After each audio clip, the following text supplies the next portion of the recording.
సద్గురు జ్యోతిష్యాలయం నుండి 2026 మే నెల గోచార గ్రహస్థితుల ప్రకారంగా రాశి ఫలితాలు చెప్తున్నాం. ప్రతి ఒక్క వాళ్ళకి కూడా ఈ నెల నాకు ఎలా ఉంటుంది, ఆరోగ్యంగా బాగుంటానా, ఆర్థికంగా బాగుంటానా, ఉద్యోగంగా బాగుంటానా, భార్యాభర్తల మధ్య సఖ్యత ఎలా ఉంటుంది, కోర్టు వ్యవహారాలు ఎలా ఉంటాయి, ఇవన్నీ కూడా ఉంటుంది. అందరికీ ఎన్నో ఒక క్వశ్చన్స్తో మన యొక్క వీడియోని చూస్తున్నారు.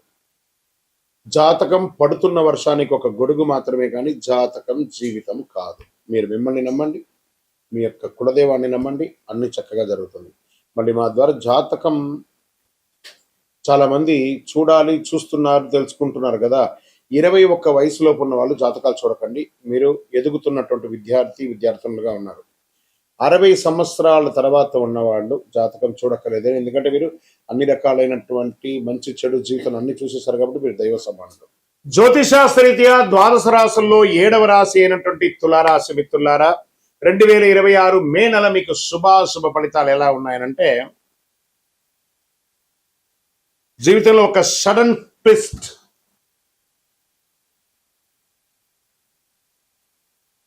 అసలు ఊహకు కూడా అందిన ఒక వ్యక్తి ద్వారా మీరు ఒక గొప్ప సాధన సాధించబోతున్నారు. ఈ నెల ఒక స్ట్రేంజర్ లాగా వచ్చి మీ జీవితాన్ని మార్చే ఒక అవకాశాలు కనబడుతున్నాయి. అతను ముందుకు తీసుకెళ్తాడా, వెనక లాగుతాడా అనేది మీరు అతనితో ఉన్నటువంటి రిలేషన్ బట్టి తెలుస్తుంది. ఒక నిర్ణయం మీ జీవితాన్ని పైకి తీసుకెళ్తుందా లేదా కింద పడేస్తుందా? గురు భగవానుడు 8వ స్థానంలో గోచార ప్రకారం ఉన్నాడు. శని 5వ స్థానంలో, రాహు 6వ స్థానంలో, కేతు 12వ స్థానంలో, కుజుడు 10వ స్థానంలో ఉన్నారు. మీరు ఎదుర్కొనే సమస్యలు మీలో ఉన్న అసలైన శక్తిని బయటకు తీస్తుందని చెప్పచ్చు. కెరియర్లో సడన్ ప్రెషర్స్ వస్తుంది. ఉద్యోగంలో, ప్రభుత్వ రంగంలో అసాంఘికమైనటువంటి కార్యక్రమాలకి దయచేసి వెళ్ళకండి. ఐటీ వాళ్ళకు వర్క్ లోడ్ పెరుగుతుంది. ప్రభుత్వ ఉద్యోగంలో స్లో ప్రోగ్రెస్ వస్తుంది. బాస్ మీతో మిస్అండర్స్టాండింగ్ అవ్వకుండా ఉండడానికి అవాయిడ్ చేయండి. మా బాస్తో మర్యాదగా ఉండండి. మే 15 తర్వాత కెరియర్లో సడన్ ఇంప్రూవ్మెంట్ పెరుగుతుంది. మొదట కొంచెం డల్గా ఉన్న 15 తర్వాత సక్సెస్ రేట్లో ఉంటారు. ఇక వ్యాపారంలో వచ్చేటప్పటికి అప్ అండ్ డౌన్స్ మిశ్రమంగా ఉన్నాయి. కాంపిటేటర్స్ పెరుగుతారు. కొత్త స్ట్రాటజీ మీకు చాలా అవసరం. మీ స్ట్రాటజీ మార్చి బిజినెస్ సడన్గా గ్రో అయ్యే అవకాశాలు ఉన్నాయి 15 తర్వాత. షేర్ మార్కెట్లో రిస్క్ పీరియడ్ అండి ఇది. ఈ నెలంతా కూడా రిస్క్ పీరియడ్. చాలా లాస్ వచ్చే అవకాశాలు ఉన్నాయి. సేఫ్ ఇన్వెస్ట్మెంట్ బెస్ట్గా పెట్టుకోండి. షార్ట్ కట్స్ వల్ల లాస్ తప్పదు, జాగ్రత్త. Real estate property deals delay. ఈ నెల కాస్త సైలెంట్గా ఉండండి. రెనోవేషన్ రిపేర్ వర్క్స్ కూడా స్లోగా జరుగుతుంటాయి. న్యూ పర్చేస్ అంతా కూడా పోస్ట్పోన్ చేసుకోండి నెక్స్ట్ మంత్కి. ఇంకా విదేశాల్లో ఉన్న వాళ్ళకి అవకాశాలు చాలా స్లోగా ఉన్నాయి. ఈ నెల వీసా డిలే అవకాశాలు ఉన్నాయి. భార్య ఒక చోట, భర్త ఒక చోట ఉండి వాళ్ళందరూ కలిసడానికి యొక్క వీసా ద్వారా ప్రయత్నం చేసే వాళ్ళకి చిన్న చిన్న ఇబ్బందులు. మే ఆఖరి వారంలో చాలా అద్భుతాలను పొందే అవకాశాలు ఉన్నాయి. పేషెన్స్ ఉంటే ఫారిన్ ఛాన్సెస్ కన్ఫర్మ్ అవుతుంది. ఇంకా రాజకీయ నాయకులకి స్ట్రగుల్స్ ఎక్కువ ఉంటుంది, జాగ్రత్త. రికగ్నేషన్ లేటుగా ఉంటుంది. ప్రజాక్షేత్రంలో ఉండేటప్పుడు నోరు అదుపులో పెట్టుకోండి. మనం పదవిలో ఉన్నాం కాబట్టి ఏదైనా మాట్లాడచ్చు, ఏదైనా చేయొచ్చు అనుకుంటే అది మీకే నష్టం. ఫ్యూచర్ని దృష్టిలో పెట్టుకొని చేయండి. తర్వాత ఇంకా నటీనటులకి ఈ నెల కొంచెం అవకాశాలు స్లోగా ఉన్నాయి. అగ్రెసివ్గా పోయి ఊరికే ఎంబడి పడకండి. తప్పకుండా అవకాశాలు మీకు జూన్ జూలైలో మంచి అవకాశాలు ఉన్నాయి. కాన్స్టెన్సీ చాలా అవకాశం ఉంటుంది మీకు బాగా. ఇంకా ప్రేమికులలో విభేదాలు వచ్చే అవకాశాలు ఉన్నాయి. విడిపోతామంటారు, ఒకరి పట్ల ఒక నమ్మకం ఉండదు. ప్రేమ అన్న చోట అపనమ్మకం ఉంటే వ్యవహారం లేదండి, నమ్మకం ఉండాలి. మ్యారీడ్ లైఫ్లో కాస్త స్ట్రెస్ పెరుగుతుంది. ఫ్యామిలీలో చిన్న చిన్న మిస్అండర్స్టాండింగ్స్ వస్తుంది అందరు బంధువులతో, జాగ్రత్త. ఒక థర్డ్ పర్సన్ ఇన్ఫ్లుయెన్స్ మీ ప్రాబ్లానికి ఇంకా ఎక్కువ ఆజ్యం పోసినట్టుగా అవుతుంది, జాగ్రత్త.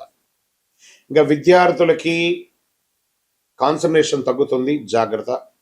ఎక్స్ట్రా ఎఫర్ట్ అవసరం. ఎగ్జామ్స్లో యావరేజ్ పెర్ఫార్మెన్స్ చూపిస్తున్నారు. ఆరోగ్యం ఒక చిన్న శస్త్రచికిత్స అవకాశం కనబడుతుంది.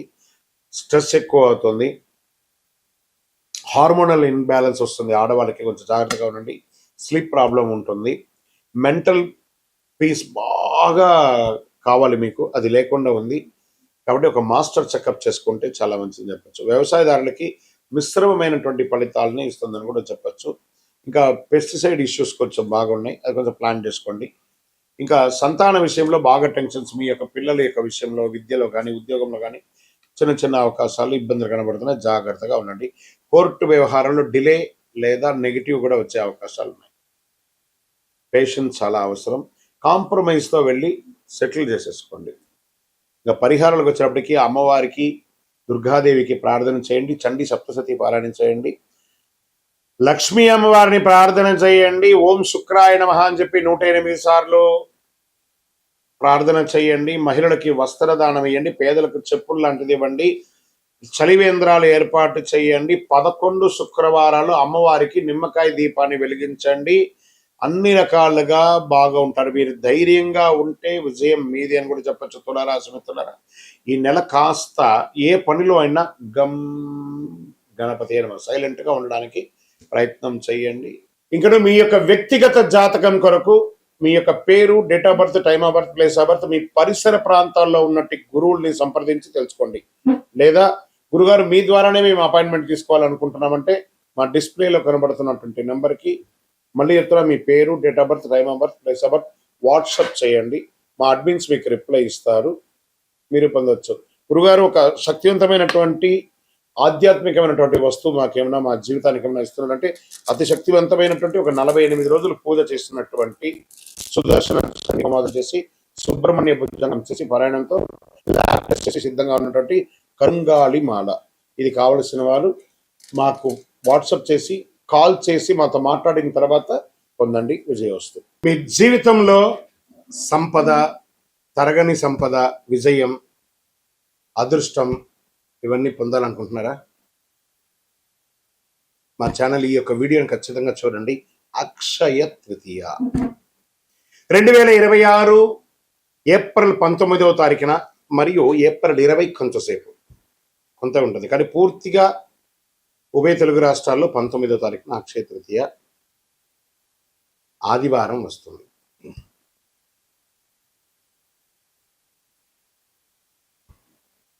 ఈరోజు చేసే పుణ్యాలు కానీ, దాన ధర్మాలు కానీ, కొనుగోలు కానీ అన్నీ ఎప్పటికీ తరగని కూడా చెప్తూ ఉంటారు. అక్షయ తృతీయ అంటే ఏంటి అసలు? అక్షయం అంటే ఎప్పటికీ తగ్గని, నశించని అని అర్థం. తృతీయ అంటే వైశాఖ మాసంలో శుక్లపక్షంలో 3వ రోజు అని కూడా చెప్పచ్చు. ఎన్నో ముహూర్తాలు జరుగుతూ ఉంటాయి. శ్రీ మహావిష్ణువు పరశురాముల వారి యొక్క అవతారం, దశావతారంలో పొందినటువంటి రోజు కూడా అక్షయ తృతీయ. మహాభారత రచన ప్రారంభమైంది, మహాభారతం ఈ యొక్క అక్షయ తృతీయ రోజే. భగీరథుడు గంగమ్మను భూమికి తీసుకొచ్చినటువంటి రోజు కూడా ఈ యొక్క అక్షయ తృతీయ. దీన్ని సర్వసిద్ధి దినము అని అంటారు. ఈరోజు ఏ పని ఎక్కువ చేస్తే చాలా మంచి ఫలితం వస్తుందంటే పరోపకారార్థే ఇదం శరీరం. ఇతరులకు సహాయం చేస్తే అది 1000 రెట్లుగా తిరిగి వస్తుంది. ఈరోజు కల్లుప్పు ఉంటుంది చూసారా, కల్లుప్పు, దొడ్డుప్పు, దాన్ని కొంటే ఐశ్వర్యం పెరుగుతుంది అంటారు. రాక్ సాల్ట్ అది కొనండి. ఇంకా కొంతమంది బంగారం కొంటూ ఉంటారు, అది వారి వారి ఇష్టం, కానీ ఎక్కడ కూడా చరిత్రలో బంగారమే కొనాలని రూల్ ఎక్కడ చెప్పలేదు. లక్ష్మీదేవి అనుగ్రహం వస్తుంది. బంగారం కొనడం గైనే కదా, ప్రాపర్టీ పెరుగుతుంది.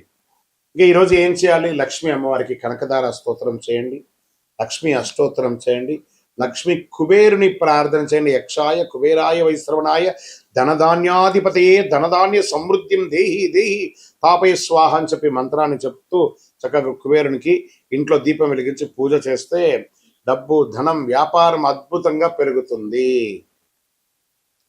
సరే, ఈరోజు ఏమైనా దానం చేయొచ్చు అంటే అన్నదానం, నహి నహి బహుదానం, అన్నదానం సమానం అన్నారు. ఒక పేదవాళ్ళకి ఒకరికైనా భోజనం పెట్టండి. ఏదైనా దుస్తులు, కొత్త దుస్తులు, వాడిన దుస్తులు ఇవ్వకూడదు, కొత్త దుస్తులు దానం ఇవ్వండి పేదవాళ్ళకి. 100 రెట్ల పుణ్యం పెరుగుతుంది ఆ రోజు చేయడం వల్ల.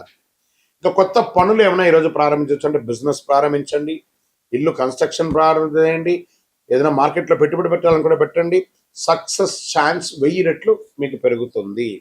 సరే, ఎలా పూజ చేసుకుంటే బాగుంటుంది? యొక్క అక్షయ తృతీయ రోజు ఉదయం లేచి చక్కగా తైలాభ్యంగన స్నానం చేయడం, గడపంతా కూడా కడిగి చక్కగా బొట్లు పెట్టడం, ముగ్గులు పెట్టడం, మగవాళ్ళు, స్త్రీ పురుషులు ఎవరైనా కూడా కలిసికట్టుగా ఈ పనులని కూడా ఆడవాళ్ళు ఒక పని, మగవాళ్ళు ఒక పని చేసుకొని పెట్టడం, మంచి తీపి వంటలు తయారు చేసుకోవడం, దేవుడి ఇంట్లో చక్కగా పాత పూలన్నీ తీసి విగ్రహాలు ఏమంటే కడిగేసి చక్కగా బొట్టు పెట్టేసుకోవడం, దీపం వెలిగించి పువ్వు పెట్టడం, మంచి ఎర్రని పుష్పాలు, తెల్లని పుష్పాలు అన్ని కూడా తీసుకొచ్చి ప్రార్థన చేయడం, శ్రీ మహాలక్ష్మీ నమః కుబేరాయ నమః అని చెప్పుకుంటూ ప్రార్థన చేయడం. చివరిగా కొద్దిగా నైవేద్యం బెల్లంతో కానీ దాంతో పాయసం ఒకటి చేసి అమ్మవారికి స్వామివారికి ఎక్కించేసి కొంతమందికి తెలిసిన వాళ్ళకి ఇవ్వండి. నైవేద్యం పెట్టడం అనేది చాలా ముఖ్యం. మరి ఈరోజు చేసేవన్నీ చెప్పుకున్నాం కదా, చేయకుండా ఏమైనా ఉన్నాయా? కోపం అసలే ఉండకూడదు. ఈరోజు ఒక్క రోజైనా ప్రయత్నం చేయండి. ఈరోజు నేను ఎవరిని కోపడను, గొడవలు అసలే ఉండకూడదు, అప్పులు తీసుకోవడం చేయకూడదు, ఎందుకంటే అదే కంటిన్యూ అవుతుంది. నెగిటివ్ ఆలోచన లేకుండా చూసుకోవాలి. ఈరోజు చేసిన ప్రతి విషయం మల్టిపుల్గా వస్తుంది కాబట్టి అలా చేయాలి. ఇంకా ఈరోజు మీరు ఏది మొదలు పెడితే అది జీవితంలో ఎప్పటికీ కొనసాగుతుంది. అందుకే అక్షయం అన్నారు దీనికి. మంచి ఆలోచనలు, మంచి పని, మంచి నిర్ణయం తీసుకోండి. ఈ అక్షయ తృతీయ మీ జీవితంలో సంపద, శాంతి, విజయం, కోరుకున్న వాళ్ళకి కోరుకున్నంత ఇచ్చే కొంగు బంగారం ఆ అమ్మవారి అనుగ్రహం ఉండగా మీకేం కావాలి? విజయోస్తు. అక్షయ తృతీయ శుభాకాంక్షలు. మా ఛానల్ ప్రేక్షక మిత్రులారా, అన్ని నచ్చుతున్నాయి, మీరు కొంచెం సబ్స్క్రైబ్ చేస్తే బాగుంటుంది. అంతే. విజయోస్తు. గురుగారు, అక్షయ తృతీయ రోజు బంగారం ఖచ్చితంగా కొనాలా? చాలా మాధ్యమాల ద్వారా చూస్తున్నాం కదా. దీని యొక్క వివరణ ఏమంటే బంగారం కొనడం తప్పు కాదు, కానీ బంగారం కొంటేనే అక్షయ తృతీయ అంటే తప్పు. జీవితంలో ఆస్తులు పెరగడానికి ఒక సూచిక. అప్పుడు ఉన్న వాళ్ళు కొంటారు. కొంతమంది ఆ బంగారం కొనాలంటే ఈరోజు అందని కొద్దిగానే ఉంది. మరి వాళ్ళ బంగారం కొనకపోతే వాళ్ళ జీవితాలు బాగుపడవా? అలా కాదట. బంగారం లాంటి మనిషిని కొనండి, బంగారం లాంటి మనిషిలాగా ఉండండి. అందుకే ఏం చెప్పారు? అన్నిటికీ ఐశ్వర్యమైనటువంటి కల్లుప్పుని బంగారంగా కూడా భావిస్తారు. కాబట్టి కల్లుప్పు కనీసం ఒక కిలో బావైనా ఇంటికి కొనండి. అదే బంగారం. అక్షయ తృతీయ రోజు ఉపవాసం ఉండాలంటే ఎక్కడ రాయబడలేదు, ఉంటే మంచిది. ఉపవాసం అంటే దేవుడికి దగ్గరగా నివసించడమే, కానీ అక్షయ పేరు చెప్పుకొని కుంభాలు తినడం కాదు, బాదం పాలు తినడాలు, పండ్లు తినడాలు. ఉపవాసం ఉంటే ఉపవాసంగా ఉండండి, కానీ ఉపవాసం ఉండాలని ఆ రోజు రూల్ అంటూ ఏమీ లేదు. చక్కగా పిండి వంటలు, బ్రహ్మాండమైనటువంటి శక్తి కొలది పిండి వంటలంతా అమ్మవారికి వెలిగించేసి దాన్ని చక్కగా తినండి మీరు ప్రసాదంగా. ఎవరొద్దన్నారు? అక్షయ తృతీయ రోజు ఎలాంటి పనులు మొదలుపెట్టాలి? గృహప్రవేశం, భూమి పూజ, నూతన వ్యాపారం, నూతన ఉద్యోగానికి అప్లికేషన్స్, నూతన యూట్యూబ్ ఛానల్స్. మనం కూడా ఛానల్ వాళ్ళమే కదా. నూతన యూట్యూబ్ ఛానల్స్, మంచి ఐడియాలజీ, మంచి థంబ్నైల్స్, మంచి ఎలా క్రియేట్ చేయాలి అవన్నీ కూడా చేయడం మంచిది.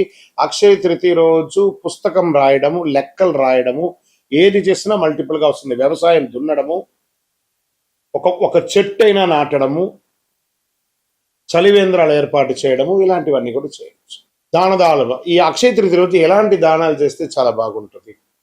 ఒక చెప్పులు దానం ఇవ్వండి పేదవాళ్ళకి, ఒక వస్త్ర దానం ఇవ్వండి, ఒక పేదవాళ్ళకి భోజనం పెట్టండి. మీరు ఏది చేస్తే అది 1000 రెట్లు 1,00,000 రెట్లు మనకు తిరిగి వస్తూ ఉంటుంది.